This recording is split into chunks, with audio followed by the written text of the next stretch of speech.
அந்த வசனத்தை வாசிக்கலாம். 17ஆம் அதிகாரம் 11வது வசனம். மோசே தன் கைகளை ஏறெடுத்திருக்கும் போது போதும். மோசே தன் கைகளை ஏறெடுத்திருக்கும் போது. ரெண்டாவது இந்த வார்த்தை என்ன நமக்கு காண்பிக்குதுன்னா, யுத்தம் வந்துருச்சு. யுத்தத்தின் மத்தியில் இந்த மோசையும் இவன் ஜனங்களும் நிற்கிறாங்க. என்ன செய்கிறன்னு தெரியல, எப்படி தப்பிக்கணும்னு தெரியல, எங்கே வழி இருக்குன்னு தெரியல. நாலா பக்கங்களும் வனாந்தரம். பின்பதா பார்த்தா பார்வோன்னு விட்டு வந்த அந்த எகிப்து தான் நிற்கிறது. இப்பொழுது எங்கே திரும்பி போகணும், என்ன பண்ணணும், எதை செய்யணும் என்று முடிவெடுக்க முடியாத தெரியாத அந்த சூழ்நிலையின் போது தான் ஒரு நல்ல ஆவிக்குரிய மனுஷனாக இருக்கிற மோசே செய்தது, தன் கரங்களை அப்படியே உயர்த்துறாரு. ஹல்லேலூயா.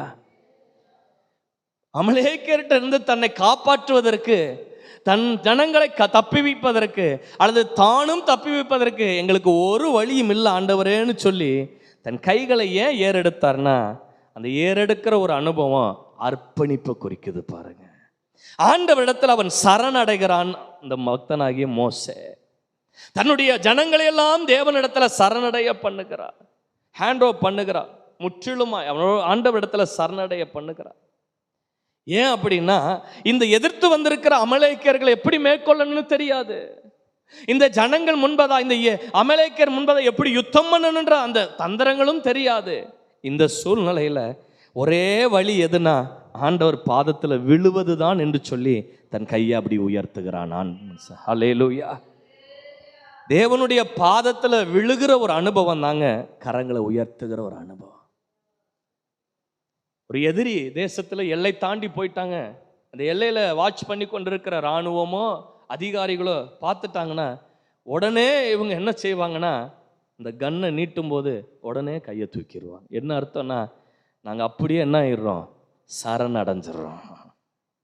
இது எங்களுக்கு தப்பிக்கிறதுக்கு இனி என்ன இல்லை, வழி இல்லை. இனி நாங்கள் போகிறதுக்கு எங்களுக்கு பாதை இல்லை. இனி பிழைப்பதற்கான எந்த அறிகுறியும் இல்லை. இனி நீங்கள் தான் பார்த்துக்கணும்னு சொல்லி தன் வாழ்க்கையை அப்படியே ஒப்பு கொடுப்பாங்க. அவங்கள பிடிச்சிட்டு போய் என்ன செய்யணுமோ சட்ட ரீதியாக செய்து நடத்துவாங்க இல்லையா? இது உலகத்தில் இருப்பது. நம்முடைய வாழ்க்கையிலும் வரக்கூடிய பல அமலேக்கியன் மத்தியில், பிரச்சனைகள் மத்தியில், எதிர்ப்புகள் மத்தியில், குடும்ப சூழ்நிலைகள் மத்தியில் கர்த்தர் நமக்கு கற்றுக் கொடுக்கிறார். கையை உயர்த்துகிற அனுபவமாக இருக்கிற அவர் பாதத்தில் விழுந்துருங்க, அவர் கரத்தில் கொடுத்துருங்க, அவர் சமூகத்தில் ஒப்பு தந்துருங்க. கர்த்தர் நம்மளை ஒரு நாள் வெக்கப்பட்டு போக விடவே மாட்டார். ஹல்லேலூயா. தேவனுடைய பாதத்தில் விழுந்த எவனும் வீழ்ந்ததா சரித்திரம் கிடையாதுங்க. ஆண்டவருடைய கரத்தில் விழுந்த ஒரு நபரும் விழுந்து போனதாய் வேதம் சொல்லவில்லை. ஆண்டவருடைய சமூகத்தில் சரணடைந்த ஒருவருடைய வாழ்க்கையும் மக்கி மண்ணாய் போனதும் இல்லை. அவர்களை மறுபடியும் துளிர்க்க வைத்த தேவன் என்னுடைய ஆண்டவர். ஹல்லேலூயா. இன்னைக்கு உங்க வாழ்க்கை, உங்க குடும்பம் எப்படியோ இருக்கட்டும், ஆண்டவருடைய பாதத்தில் விழுந்த உங்க வேலை, உங்களுடைய எதிர்காலங்கள் எப்படி இருக்கட்டும், தேவனுடைய சமூகத்தில் பாதத்தில் விழுந்துருங்க. எப்போதெல்லாம் அவருடைய சமூகத்தில் பாதத்தில் விழுகிறீங்களோ கர்த்தர் உங்களை தூக்கி எடுத்து நடத்த வல்லவராக இருக்கிறார். ஹல்லேலூயா. ஆமாம், தேவனுடைய பாதத்தில் விழுந்த ஒருவரையும் ஆண்டவர் வீழ்ந்து விட வைத்ததே கிடையாது. மனுஷன் பாதத்தில் விழுன்னு நினச்சிடாதீங்க. நான் அவங்ககிட்ட போய் அப்படி விழுந்தாதான் எனக்கு நடக்கும் அப்படின்னு நினச்சிடாதீங்க. இன்னார போய் நான் அவங்கள நம்பினாதான் நடக்கும், அல்லது இவங்ககிட்ட கொஞ்சம் அப்படி இசைஞ்சு போனா இல்லை இல்லை.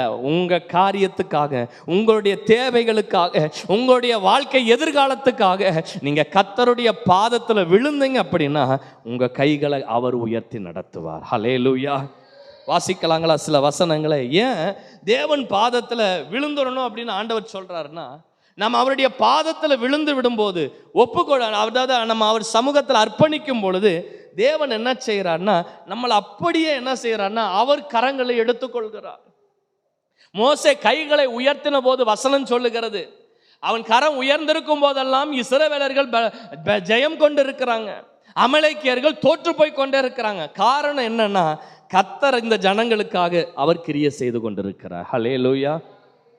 தேவ பாதத்தில் விழாமல், ஆண்டவர்கிட்ட அர்ப்பணிக்காமல், நம்மளே தூக்கிக்கிட்டு நம்மளே சுமந்துக்கிட்டு அதை கொண்டு போய் மனுஷங்கிட்ட வச்சுக்கிட்டு ஓடிக்கொண்டிருந்தா தேவன் நமக்காக கிரியை செய்யவே முடியாது. இந்த யுத்தத்தில் தேவன் தாங்க கிரியை செய்கிறார். இந்த யுத்தத்தில் கர்த்தர் தாங்க கிரியை செய்து நடத்தி வருகிறார். உங்க வாழ்க்கையிலும் தேவனுடைய கிரியைகளை பார்க்கணும்னா அவர் பாதத்தில் எல்லாவற்றையும் வச்சிருங்க, அவர் கரத்தில் கொடுத்து விட்டு பாருங்க. வசனம் சொல்லுகிறது 1 பேதுரு 5:7 வாசிக்கலாமா? 1 பேதுரு 5:7.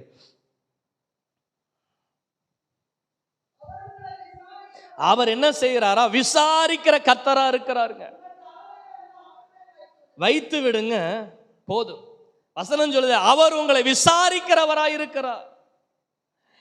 மோசேக்கு தெரிந்தது ஆண்டவர் யாருன்னா, என் காரியங்களை எல்லாம் விசாரிக்கிறவர், நான் போகக்கூடிய பாதைகள் எல்லாம் விசாரித்து என்னை நடத்தக்கூடியவர். இந்த எதிரிட்டு வந்திருக்கிற அந்த அமலேக்கு நான் தப்பிப்பதற்கு எப்படின்னு எனக்கு தெரியாது, ஆனா என்ன அவர் விசாரித்தார்னா நன்றாய் என்னை விசாரித்து நடத்துவார். கர்த்தர்கிட்ட ஏன் ஒப்பு கொடுக்க சொல்றேன், அர்ப்பணிக்க சொல்லி ஆண்டவருடைய வசனம் சொல்லுதுன்னா, தேவன் நம்மை விசாரித்து நடத்துகிறவர். அவருடைய விசாரிப்பு எப்பயுமே எப்படி இருக்குன்னா ரொம்ப அற்புதமாக இருக்குங்க. ஹல்லேலூயா. ரொம்ப கரிசனையாகவும் இருக்கும். அவருடைய விசாரிப்புல அன்பு இருக்குது, ஆசீர்வாதம் இருக்குது, உருக்கம் இருக்கிறது. ஆண்டவர் ஒரு மனிதனை விசாரிக்க ஆரம்பிச்சிட்டாருன்னா தூசியில கடந்தாலும் தட்டி எழுப்பி நம்மளை சிங்காசனத்துல கர்த்தர் வைக்க ஆரம்பிச்சிருவாரு. ஹல்லேலூயா. எத்தனை பேர் நம்புறீங்க?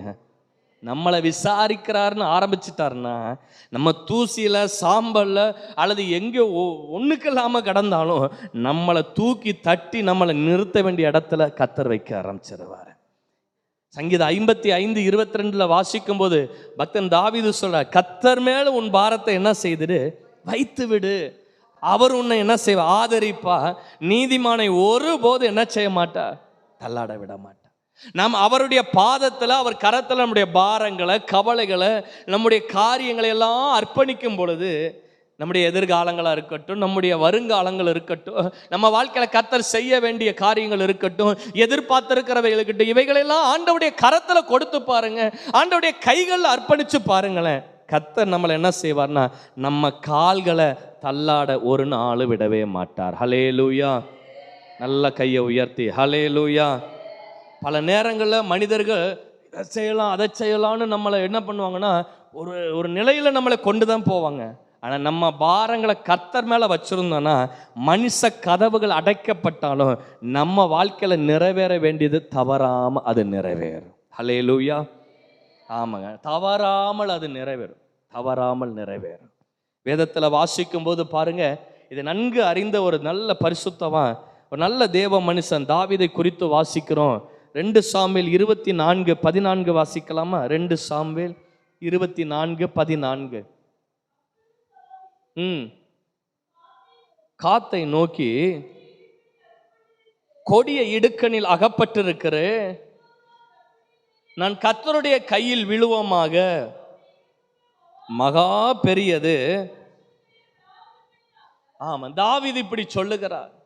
ஒரு விஷயம், தாவீது அமர்ந்திருக்கும் போது அவன் சிந்தையில இப்படி உதிக்கிறது, ஜனங்களை என்ன வேண்டும், தொகையிட வேண்டும். தன்னுடைய படை தளபதியா இருக்கிற யோவாப்பை அழைத்து கட்டளை இடுகிறார். யோவாப்பு எவ்வளவோ தடை செய்கிறார், ஆனாலும் தாவீது அதுல உறுதியா இருந்து ஜனங்களை கணக்கிடும்படி, யூதா ஜனங்கள் அங்க இருக்கிற அத்தனை ஜனங்களை கணக்கிடும்படி அனுப்புகிறார். இது ஆண்டவருடைய பார்வைக்கு பொல்லாததா இருந்த உடனே தீர்க்கதரிசி மூலமாய் ஆண்டவர் சொல்லி அனுப்புகிறார். என்ன சொல்லுகிறார்னா, 7 வருஷம் உடைய தேசத்துல பஞ்சம் வர வேண்டுமா, அல்லது 3 மாதம் உடைய தேசத்தில் யுத்தங்கள் வர வேண்டுமா, 3 நாள் கொள்ளை நோய் வர வேண்டுமா?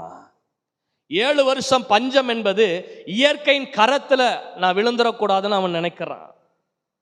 3 மாதம் யுத்தம் என்பது என் சத்துருக்களுடைய கைகளில் நான் என்ன பண்ணிடக்கூடாது, அகப்பட்டு விடக்கூடாது. கொள்ளை நோய் 3 நாள்னு சொன்ன உடனே அவன் புரிஞ்சுக்கிட்டான், கர்த்தர் அனுமதிக்காம எதுவும் வராது, அவர் கரத்தில் நான் விழுந்துடுறேன். ஹல்லேலூயா. இந்த மனிதனுக்குள்ள இருக்கிற ஒரு பெரிய ஆழமான விசுவாசம் பாருங்க.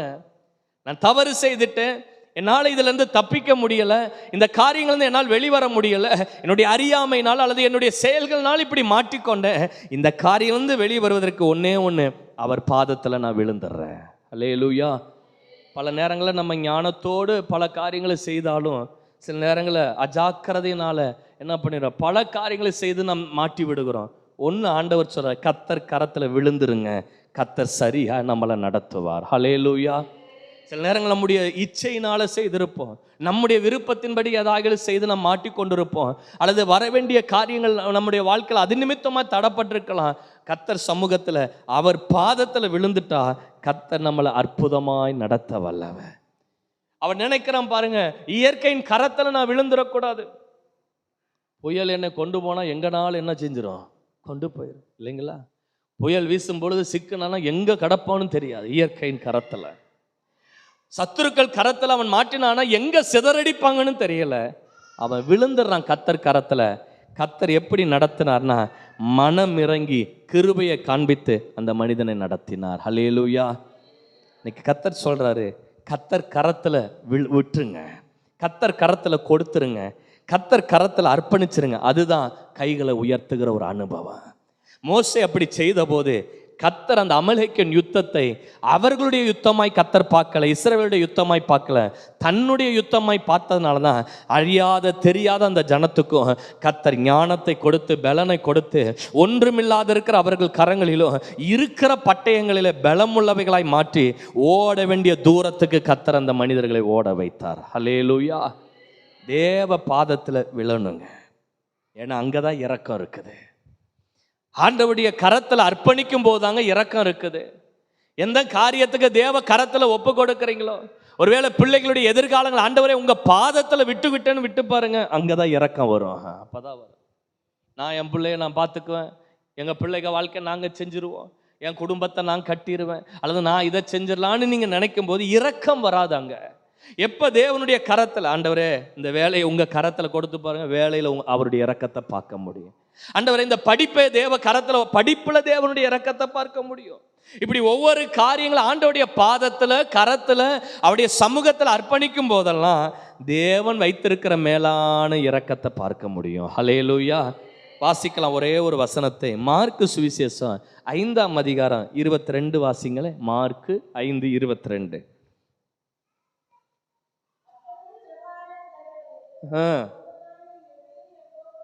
வந்து அவரை கண்ட உடனே அவர் பாதத்தில் என்ன செய்தானா, விழுந்தான்.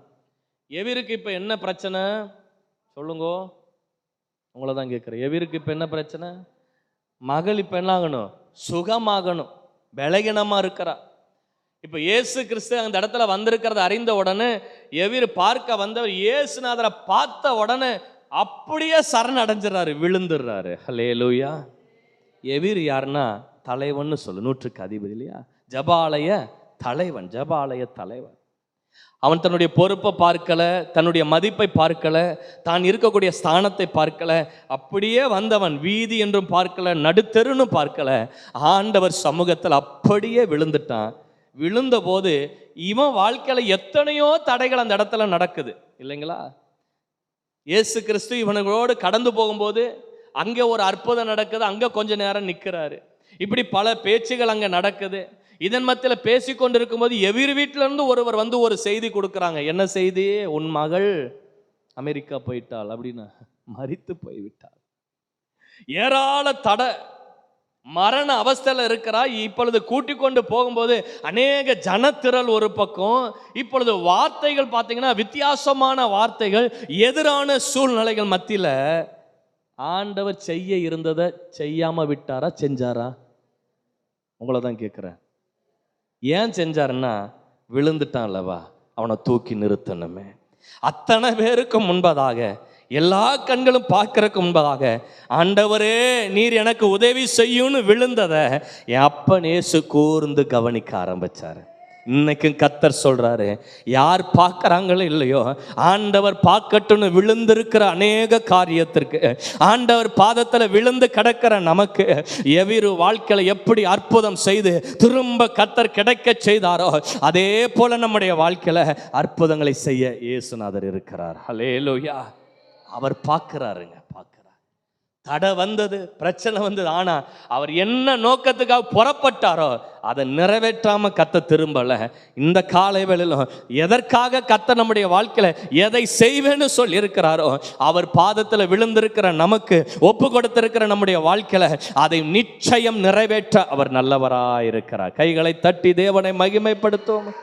அவர் நிச்சயம் நிறைவேற்றுவார். நம்முடைய நம்பிக்கை ஒரு நாள் வீண் போக கர்த்தர் விடவே மாட்டார், விட மாட்டார். எவ்விரு வாழ்க்கையில செய்யலைனாலும் ஏன் செய்யலைன்னு அவரை கேட்க முடியாது, செஞ்சீங்கனாலும் ஏன் செஞ்சீங்கன்னு கேட்க முடியாது. கேட்க முடியுமா? நம்ம முடியாதுல்ல. ஆனாலும் அவன் விழுந்துட்டான், நான் அவனை செய்யணும். வாழ்க்கையில போக போக ஒவ்வொரு பாதையிலும் பாருங்க, எவருவ பலப்படுத்திக்கிட்டே தான் போறாரு. என்ன சொல்றாருன்னா, பயப்படாத, எப்படி இரு, விசுவாசமா இரு. விசுவாசத்துல தளர்ந்து போகும்போது யாரும் பார்க்கல, ஆண்டவர் பார்க்கிறாரு.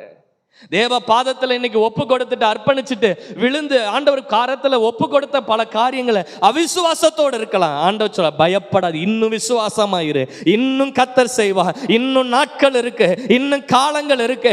யூதாவே, உனக்கு ஒரு அறுப்பு காலத்தை வச்சிருக்கிறாரு. அவர் குறித்த காலத்துல தரிசனத்தை நிறைவேற்றுகிற தேவன். நம்முடைய விசுவாசத்தை அவ்வப்போது பலப்படுத்திட்டே தான் கர்த்தர் போறார். ஹல்லேலூயா. கைகளை உயர்த்தி ஹல்லேலூயா. இரண்டாவது ஒரு அனுபவம், அது என்ன அப்படின்னா, தேவனிடத்தில் அர்ப்பணிப்பதும் அவர் பாதத்தில் விழும். மூணாவது என்னன்னா, வாசிங்களே 17ஆம் அதிகாரம் 11 வாசிப்போமா? ஏறெடுத்திருக்கையில் இஸ்ரவேலர்கள் மேற்கொண்டார்கள். ரொம்ப அழகான வார்த்தைங்க. அந்த இடத்துல உங்க பேரை வச்சு வாசிச்சு பாருங்க, எப்பேற்பட்ட பிரச்சனையும் மேற்கொள்ள கர்த்தர் பலன் தருவா. ஹல்லேலூயா. உங்க பேரை போட்டு தான் கொஞ்சம் வாசிச்சு பாருங்க மனசுக்குள்ள. ஆமா, உங்க கை ஏறெடுத்து இருந்தா மேற்கொள்ளுவீங்க, மேற்கொள்ளுவீங்க சொல்றாரு. மூணாவது இந்த இடத்துல மோசைக்கு பார்த்தீங்கன்னா எல்லாமே தெரியும். சில வசனங்களை நோட் பண்ணிக்கோங்க. அப்போஸ்தலர் 7:22 வாசிச்சோன்னா, அவன் எகிப்தினுடைய சகல சாஸ்திரங்களிலும் எப்படிப்பட்டவனா, ஃபெயில் ஆனவர் இல்லை, பாஸ் ஆன நபர். அவர் இன்னும் தோற்று போன நபர் கிடையாது. சகல சாஸ்திரங்களிலும் வல்லவனானவன் தான் இந்த மோசே. யாத்திரை 2:12 வாசிங்கன்னா, பலத்துக்கெல்லாம் ஒரு குறைவும் கிடையாது இந்த மோசே கிட்ட. ஒரு பெரிய மலையை கொடுத்தா கூட அது தட்டி விட்டு வந்துடுவார். பாருங்க, அவங்க மாமனார் ஒரே ஆளை வனாந்தரத்தில் அத்தனை ஆடுகளை கொடுத்து அனுப்பியிருக்கிறான்னு, அப்போ எவ்வளோ பெரிய பலசாலியாக இருக்கணும். ஹல்லேலூயா. நம்ம 2 ஆடை வீட்டில் இருக்கிறவங்க கொடுத்து அனுப்புறதுக்கு பயமாக இருக்குது. சோத்திரம். ஒரு 10 கோழியை வறுக்கிறதுக்குள்ளே நம்ம படுற பாடு போயிடுது. அவ்வளவு ஆடுகளை, அது வாசிச்சு பார்த்தீங்கன்னா ஏராள ஆடுகளை ஒரே ஆள், அது இந்த பக்கம் போக அந்த பக்கம் போக இப்படி போக, ஆனாலும் ஒரே ஆள் அதை பார்த்து சமாளித்து இருக்கிறாருன்னா எவ்வளவு திறமை இருந்திருக்கும், பலன் இருந்திருக்கும், ஞானம் இருந்திருக்கும், அறிவு இருந்திருக்கும். எல்லாம் பலன் நிறைந்தவனா. 2:12 வாசிச்சிங்கன்னா, யாத்திரை 2:12 ஒத்த ஆளா நின்று எகிப்தியனையே சாட்சி போடுறாரு. வெற்றாரு, யாருக்கும் சத்தமே கேட்க, அந்த அளவு ஒரு அடி விட்டுருக்கிறாரு பாருங்க. ஹல்லேலூயா. இவன் மரணத்தை, அதாவது சாகிற நேரத்தில் கத்துற அந்த சத்தம் கூட யாருக்கும் கேட்காத அளவுக்கு அவ்வளவாய் கொண்டிருக்கான. பலத்தில் குறைச்சல் கிடையாது, ஞானத்தில் குறைச்சல் கிடையாது, அனுபவத்தில் குறைச்சல் கிடையாது. பல ஆடுகளை எல்லாம் கண்ட்ரோல் பண்ணி நடத்தின அந்த அனுபவம் வந்து அதுலேயும் எந்த குறைவு கிடையாது. அப்போ ஏங்க கையை உயர்த்தினார்னா, அப்போ ஏன் உயர்த்தினா? கையை உயர்த்துற அனுபவம் என்னன்னா, நான் உங்களை மட்டும்தான் சார்ந்திருக்கிறேன், என் காரியத்து இந்த யுத்தத்துக்கு உங்களை தான் சார்ந்திருக்கிறேன், இந்த நெருக்கத்தை மாற்றுவதற்கு உங்களை மட்டும்தான் சார்ந்திருக்கிறேன். இந்த எதிரிட்டு வந்திருக்கிற அமலேக்கன் முன்பதாக என் பலன் ஈடு செய்ய முடியாத ஆண்டவரே, என் படிப்பு ஈடு செய்ய முடியாது, என் பணம் ஈடு செய்ய முடியாது, உங்களை மட்டும் சார்ந்திருக்கிறேன்ற அனுபவம் தான் தன் கையை உயர்த்துகிற ஒரு அனுபவம். ஹல்லேலூயா. கையை உயர்த்தினா பாருங்க, கர்த்தர் அந்த மனுஷனை வெக்கப்பட்டு போக விடலை. அத்தனை லட்ச ஜனங்களுக்கு முன்னாடி சொன்ன ஒரு வார்த்தை, யோசுவா, நீ யுத்த மனிதர்களை ஆயுதங்களை தரித்து அழைத்து கொண்டு போ, நான் உங்களுக்காக தேவ சமூகத்தில் கை உயர்த்தி நிற்கிறேன்னு சொன்னா. இந்த வார்த்தையை கவனித்த அந்த ஆண்டவர் என் புள்ள சார்ந்திருக்கிறதை பார்த்த உடனே அந்த அமலேக்கரை ஒன்றும் தெரியாதிருக்கிற இஸ்ரவேலுக்கு முன்பதாக வீழ்த்தும்படியான கிருபைகளை கர்த்தர் கொடுத்தாருங்க. ஹல்லேலூயா. நம்ம வாழ்க்கையில நம்முடைய பலத்தை சார்ந்து ஓடக்கூடாது, நம்முடைய திறமையை சார்ந்து எதையும் செய்யாதீங்க, உங்க ஞானத்தை சார்ந்து எதையும் பார்க்காதீங்க. கர்த்தரை சார்ந்து கொள்ளுங்க எந்த காலத்திலும், கர்த்தரை சார்ந்து கொள்ளுங்க எந்த காரியத்திலும். அவரை சார்ந்திருக்கிற பிள்ளைகளுக்கு ஒரு குறைவும் கர்த்தர் வர விடவே மாட்டார். ஹல்லேலூயா. அதாவது அமலேக்கனுடைய வாசனை கூட முன்ன போற அந்த ஜனங்கள் முன்னாடி வர விடல ஆண்டவர். கர்த்தரை சார்ந்து கொள்ளுங்க. இன்னைக்கு எந்தெந்த காரியங்களை கர்த்தரை சார்ந்து இருக்கிறீங்களோ, மோசையும் அவன் ஜனங்களுக்கும் கொடுத்த அதே ஜெயத்தை நமக்கு அப்பா தர வல்லவர். ஹல்லேலூயா. சிலர் பாருங்க சொத்தை சார்ந்திருப்பாங்க, பிள்ளைகளை சார்ந்திருப்பாங்க, தப்பு கிடையாது. பிள்ளையை சார்ந்திருப்பது தப்பு கிடையாது. மகனை மகளை மருமகனை சார்ந்திருப்பது. ஆனால் அதை பார்க்கல மேலான 100க்கு 100 யாரை சார்ந்திருக்குன்னா கர்த்தரை மட்டும். இன்னும் சொல்கிறேன், உலகத்தில் பார்க்குற யாரையும் அல்ல, தேவனை மட்டும் சார்ந்துருங்க. ஹல்லேலூயா. எனக்கு அவன் தருவான்ட்டு எனக்கு இவள் தருவாள் என்று சொல்லி இதை எழுதி வைக்கிறது அதை எழுதிக்கிறது இல்லை. எல்லாம் வாங்கின பிற்பாடு நமக்கு கொடுப்பாங்க. ஆனால் உண்மையாக கர்த்தரை சார்ந்து கொண்டுட்டிங்கன்னா பூமி நிலை மாறினாலும், பர்வதங்கள் நிலை பெயர்ந்து போனாலும், அத்தி மலம் துளிர் விடாமல் போனாலும், திராட்சை செடி பலனற்று போனாலும், கர்த்தர் நம்மளை திருப்தியாய் நடத்த வல்லவர். ஹல்லேலூயா. நம்புறீங்களா? ஹல்லேலூயா. கர்த்தரை சார்ந்து கொண்டோன்னா கர்த்தர் நம்மளை தள்ளாட கூட விடவே மாட்டாருங்க. மோசே கர்த்தரை சார்னா கொஞ்சம் யோசிச்சு பாருங்க. ஒன்றும் தெரியாத ஜீரோ தான் அந்த ஜனம். யுத்தம்னே தெரியாது. முதல் யுத்தமே இந்த ஜனங்களுக்கு தான். ஆபிரகாம் நாட்கள் தான் ஒரு யுத்தத்தை பார்க்குறோம். அடுத்து இப்போ இதுதான் இவங்க யுத்தமே. ஆயுதமும் கிடையாது, ஈட்டியும் கிடையாது, கேடம் கிடையாது, ஒன்றும் கிடையாது. போயிருக்கேன், சும்மா போயிருக்கேன். இப்போ நம்ம பிள்ளைய கொண்டு போய் 10ஆம் வகுப்பு எழுதுறதுக்கு 5 வயசு பிள்ளைய கொண்டு போய் விட்டு பாருங்க, ஒன்றும் தெரியாது, முட்டை தான் போட்டுட்டு இருக்கோம். இப்போ இவங்களெல்லாம் விட்டால் என்ன தெரியும் நான் நினச்சி பார்த்தேன். கொஞ்சம் யோசிச்சு பார்த்தேன். அங்கே இங்கே ஓடி தான் ஒளிஞ்சு இந்த தொட்டு விளையாட்டு மாதிரி தான் விளையாண்டுருப்பான். ஆனால் கிரியை செய்தவர் கர்த்தர். சார்ந்து கொண்டோன்னா நமக்கு தெரியாததை கூட அவர் செய்வார், நமக்கு அறியாததை கூட அவர் நடத்துவா. நம்முடைய வாழ்க்கையில் பலத்தை சார்ந்து கொண்டோன்னா தோற்று போயிடுவாங்க. அவ்வளவு இருந்தது யார்கிட்ட? மோசைக்கிட்ட. எல்லாம் தூக்கி வச்சுட்டு கையை உயர்த்திட்டார் ஆண்டவர்கிட்ட, உங்களை சார்ந்து கொள்கிறேன். ஒரே ஒரு வார்த்தை உண்டு, 2 நாளாம் 16:8 வீட்டில் போய் வாசிச்சு பாருங்க. நீ தேவனை சார்ந்து கொண்ட போது ஏராளமாய் வந்த ஜனங்களை கர்த்தர் மேற்கொள்ள வைத்தார்னு இருக்கு. நீங்கள் கர்த்தரை சார்ந்து கொள்ளுங்க, கர்த்தர் நம்மளை ஆசீர்வதிப்பார். ஜெபம் இல்லாமல் இருக்கிற இடங்கள்ல